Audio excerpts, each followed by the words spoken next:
Hi everyone, I'm Nick. Alongside me is Jack, Alec, and Nick. And today we are going to go over contrast coffee. So first we're going to go into a recap and then go into the advertising plan along with the online and social media plan.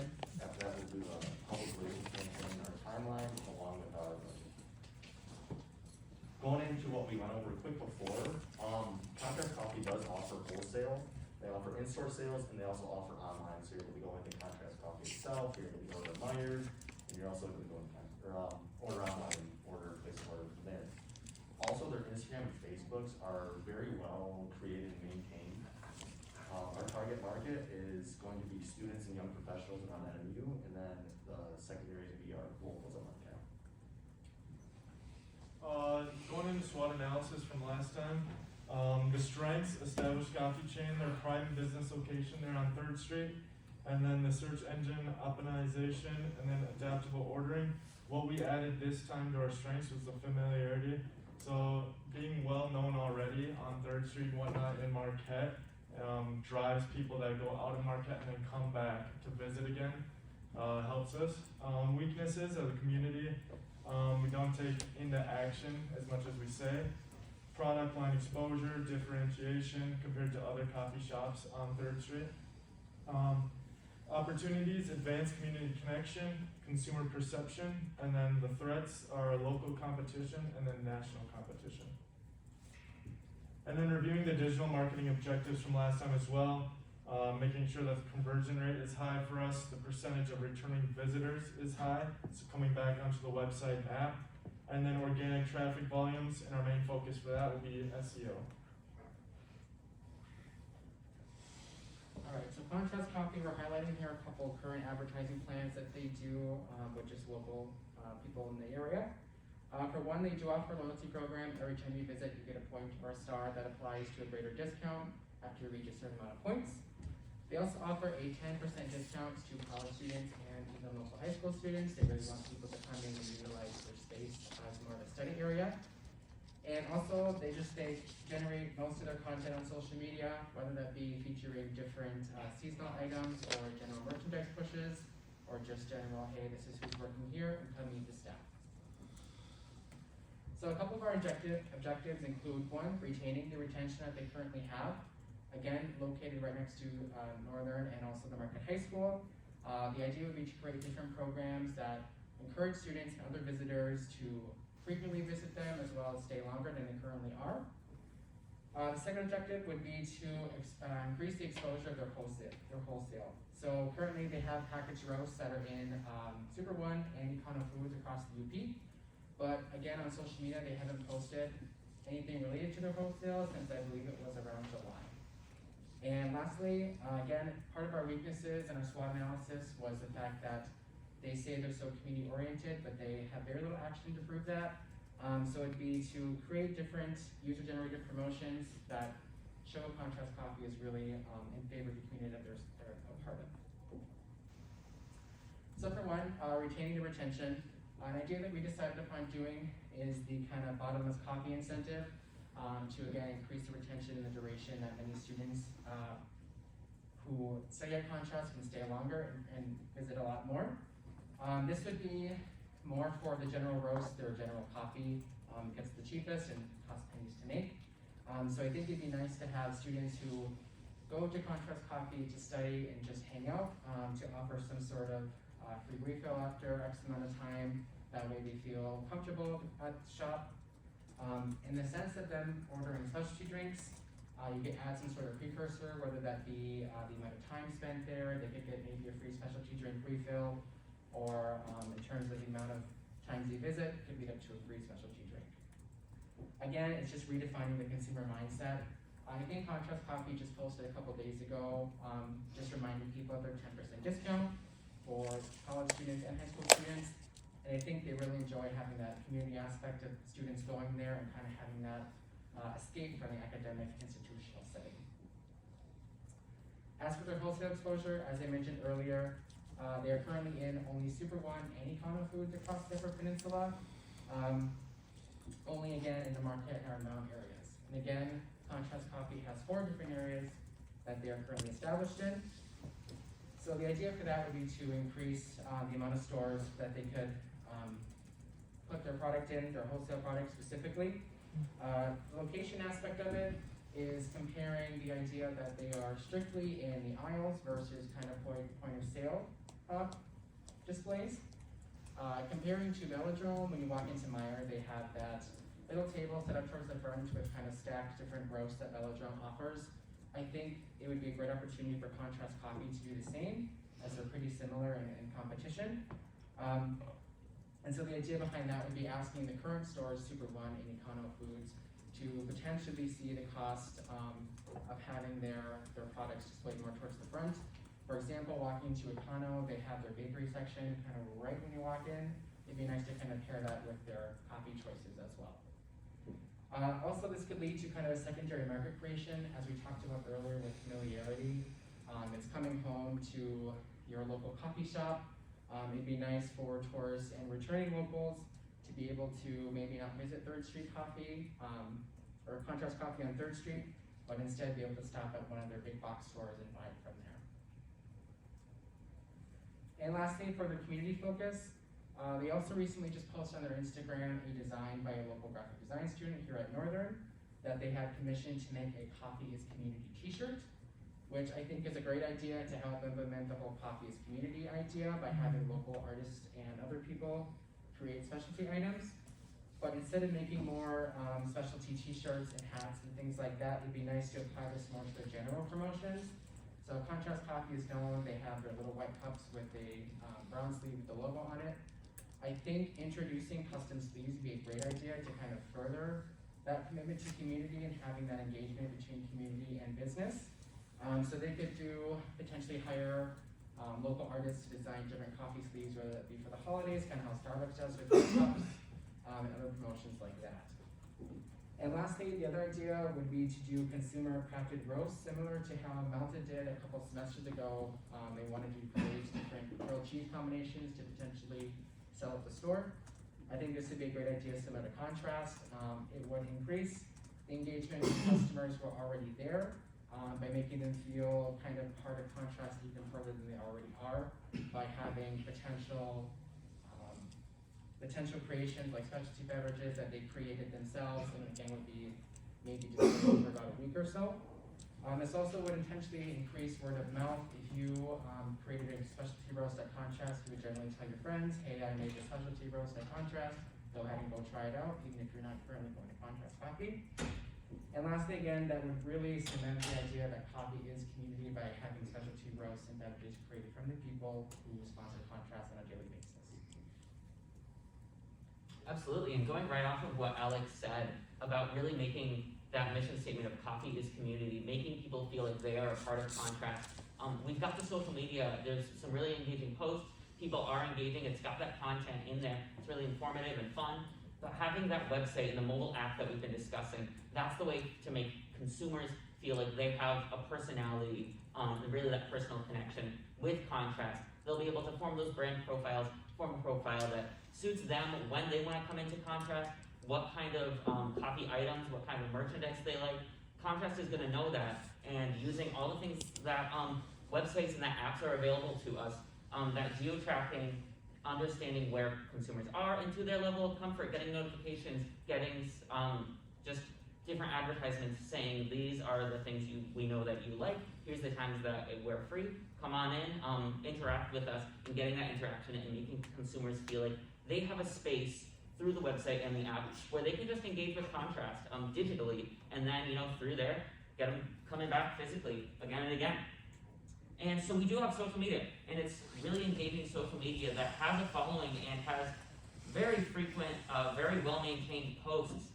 What really works is that brand synergy. So the posts that go on Instagram go on Facebook, and they're understanding what works on each of these digital platforms. So Instagram has all of these reels and highlights. It's got those bubbles there on their profile that show each of their locations. They've got those locations, Iron River, Iron Mountain, Marquette, and Ironwood. So you can see what's going on at each of these locations through the one shared profile. So that's all Contrast Coffee. These are the locations. This is what's going on. No matter where you are, you're going to be able to see this.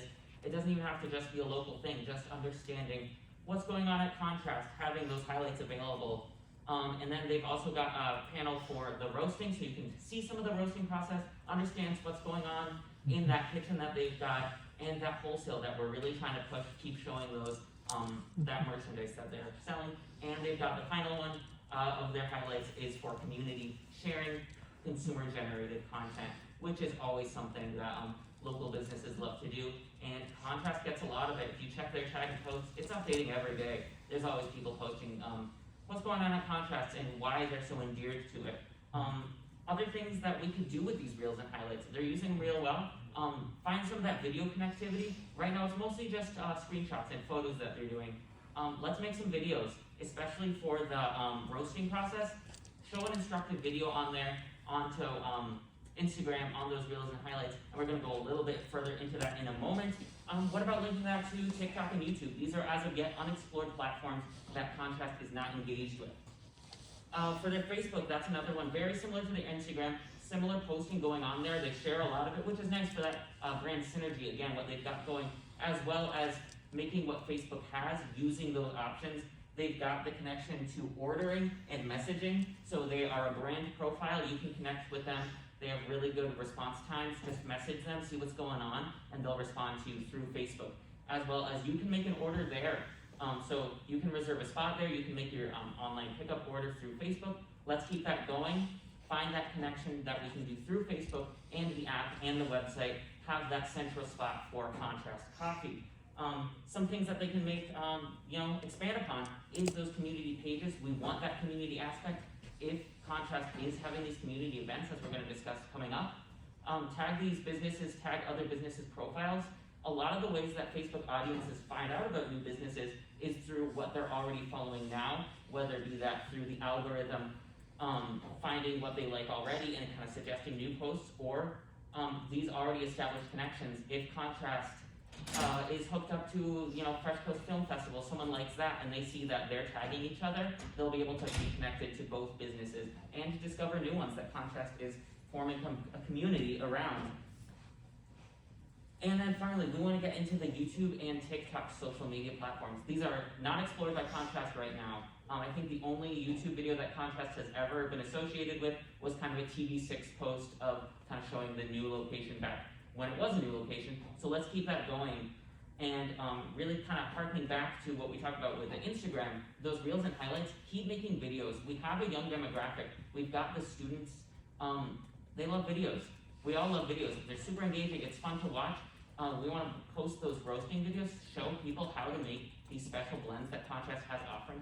Bring it back to buying the beans, buying the wholesale. If they want to learn how to roast them themselves through Contrast specific products, even have them sell, something like their own roasting products and their own wholesale products.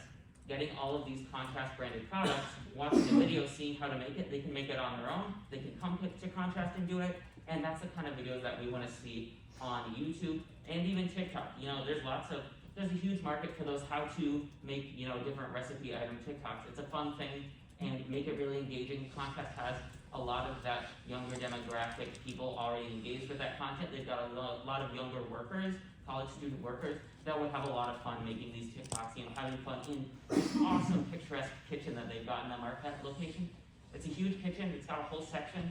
Have fun with that, make some videos around there, and people would love to see that. Showcase those products, show how to make the products that they've already got, and just really involve the community once more. All right, so moving on to the public relations campaign. So we have 3 events that we picked out that we really wanted to focus on, but before I start with those, I wanted to keep 2 goals in mind for this campaign. So our first goal came from our SWOT analysis under our opportunities, which was advanced community connection. So what we want to do as this goal is to let the community know we're involved with them by sponsoring these events. The second goal we have in mind is conversion rate. This was one of our digital marketing objectives. We want to create new and existing customers coming back either physically or digitally through promotion and sponsorship. So the first event that we kind of want to sponsor is the UP 200. So for those of you who don't know, it's a 230-mile long dog sled race. It starts in Marquette. It's one of the biggest local and tourist attractions in the wintertime. And when looking on their site, they actually had no coffee shops that were sponsoring the event.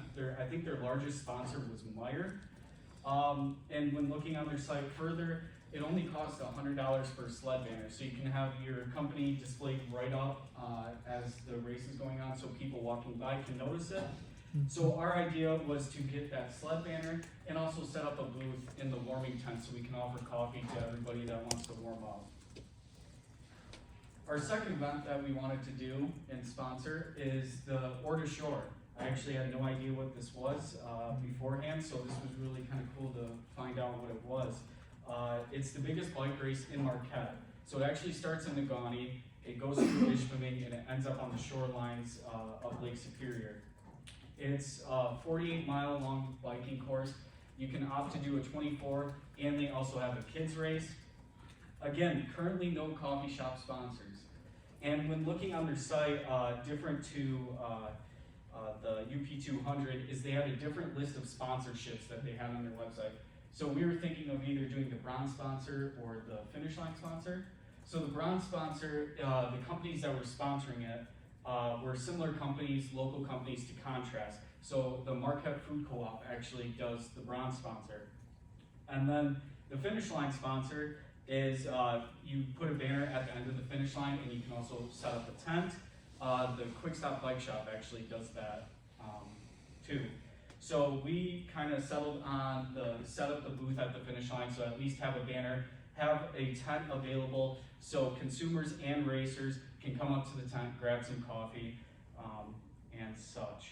And then our third one, as Nick mentioned before, the Fresh Coast Films Festival. So basically what it is it's Great Lakes storytelling. So every year they host a bunch of people, filmmakers, that will show their documentaries to various amounts of people who attend the event. And again, keeping with the first two, there's currently no coffee shop sponsors. And one of the ideas that we came up with is they could have a viewing of a film at contrast, so promote that local event with the local shop. Or we can set up a booth or tent to serve coffee. So what can be done at these events? You know, you can just set up a tent and a booth and just say, here's our coffee. But we were thinking of 3 ideas that we could promote, contrast through, with one being a tasting station. So this will allow us to get testimonials from customers firsthand. So we can try out new products, we can try out old products. We can serve, so they can come up, test the coffee, and then either verbally tell us, or they can write down on a piece of paper what they thought of it. Our second idea is a QR code. So to promote our app, and so it would be to promote our app. So you could scan it, it would go to the App Store, you can click install, and get it on your phone. Now, to expand upon this QR code, at the booth, if you show the proof of download, we could offer you a coupon by saying, hey, you downloaded our app, thanks for supporting us, here's a buy one, get one 50% off. To go along with that, we can also do giveaways. So if you provide a proof of the download of the app, we could give you maybe a sticker, a t-shirt, or a hat. Or instead of the app, you could sign up for our loyalty program. As mentioned before, we do have a loyalty program, so to get more people involved with it, we could have you sign up. You can give us your email, and that way we can contact you further, and you can also get a t-shirt or a hat. Now onto the marketing timeline. We split this up into 4 quarters, and it's based on what we want to achieve first in our timeline here. So the first one's going to be event planning. So making sure that we do get the booth, making sure that we do get the banners at these events is one of our main goals, as it's going to take time and spaces are going to fill up. So being able to be in the UP200, the Ore to Shore, and the Fresh Coast Film Festival, especially that the UP200 is coming up here in February. Quarter 2 is going to be our digital focus because we are such a young audience. We want to focus on them as much as possible. So updating our social media, making our YouTube videos, and we decided that we wanted to do that once a month, making specialty drinks, how to make this, and you can go do it at home. And then TikToks, we wanted to make once a week. So being able to be on there every single week and being on people's For You pages and whatnot is going to be a big advantage. And then going down the website app configuration, so making that customizable app we will be able to use it at those events and whatnot and customize it for you. That won't be ready by the UP 200, we think, and then we're hoping to get that by the August for the Orta Shore. Quarter 3 is going to be our local focus. So being focused on that wholesale exposure, getting into other shops and getting that more community based. And then below it, the community focus, being able to connect with local artists or local things to link up with different companies about our products. And then quarter 4 is going to be just our general analysis. How did we do during the year? It's going to be a review on it. And then after that, it's going to be analyze what we can do different the following year or what we did wrong during that year. To wrap things up, our budget, we were gonna go with an NMU intern or just an intern at high school or possibly some local area to help us out, because what I've learned from my experience, any experience is gonna be a good experience if you learn positively or negatively from it. So getting a student will help us out and also will be helping the student out as well. We'd like to redo the app and the website. The reason our budget for this is so high is because what Nick mentioned before, the website and app is kind of on the lower end, so we want to bring that up, and we also want to have it consistent, the website and the app consistent, so if you're on a laptop, if you're on the phone, it's going to look the same. Also for the local events, so $100 per banner, and we wanted to be able to have options, so it's listed $100 per banner, we have it for around $500 for total per year, and that goes with the coffee and warming tent as well. Miscellaneous, we did around $1,500 for prints and apparel, so that will include the local, like the NMU student creating a new design, so the local apparels, maybe stickers, printouts, just any kind to get the local community involved again, back in contrast coffee. These are our references, and does anyone have any questions?